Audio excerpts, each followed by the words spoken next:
Classroom management has been challenging just because I have 3 freshman classes and they can be very distracted. So keeping them on task. And then also realizing that I can't force kids to like do anything. If they don't want to do something, like I can't force them, even though I really want to help them, and like I see that it's hurtful behavior and that they're not going to be able to understand things later on and go places. Like I just can't force it on them. So learning to be like, well, it's up to you, it's your decision, but I will support you and help you.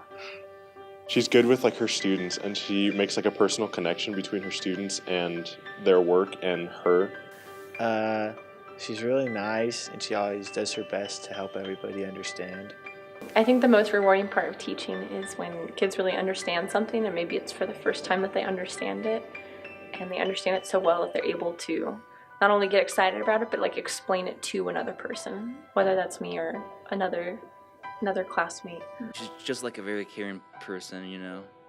Like one time, I was like starving because I forgot my lunch, and then she like noticed, and she was like, "Hey, want some of my food?" And I was like, "Heck yeah!" She like gets to know us, and it's not like she's just a teacher. Like she's like a friend, and she like guides you along the way with like what we do in class. And I think really just getting to know your students, the teachers that have had the biggest influence in my life are the ones that just asked about my life and what was going on. So I try to do that with my kids too.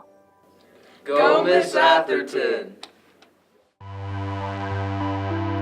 I think a teacher is great if they love their kids fully and they see their kid as more than a test score or brain, but a whole child who needs to be loved and hugged and cared for. And I think all teaching flows from that place. I love her, and she's the great person in my life.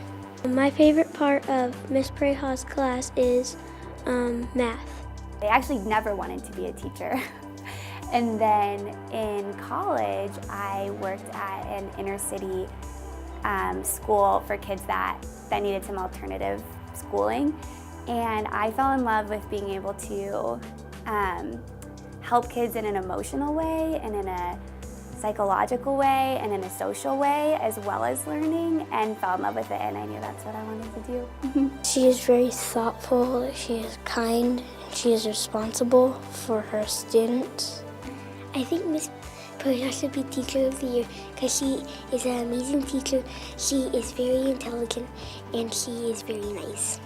I think the hardest part has been learning that your kids come in with a lot of baggage, and I mean, I kind of call them like emotional landmines, where you say things that could hit a chord for them, strike a chord that you didn't know would, based on their past experiences and what their life is like at home. And some of these kids go through things that a lot of adults don't dream of. And so to learn how to care for them on top of getting them, you know, to learn and to grow and to be ready for that next grade level, it's really challenging. You rock, Mrs. Preha. She's really nice, and because I really like plants and I really just enjoy them, and our class is saying cactuses, and I'm really thankful of that. I get to do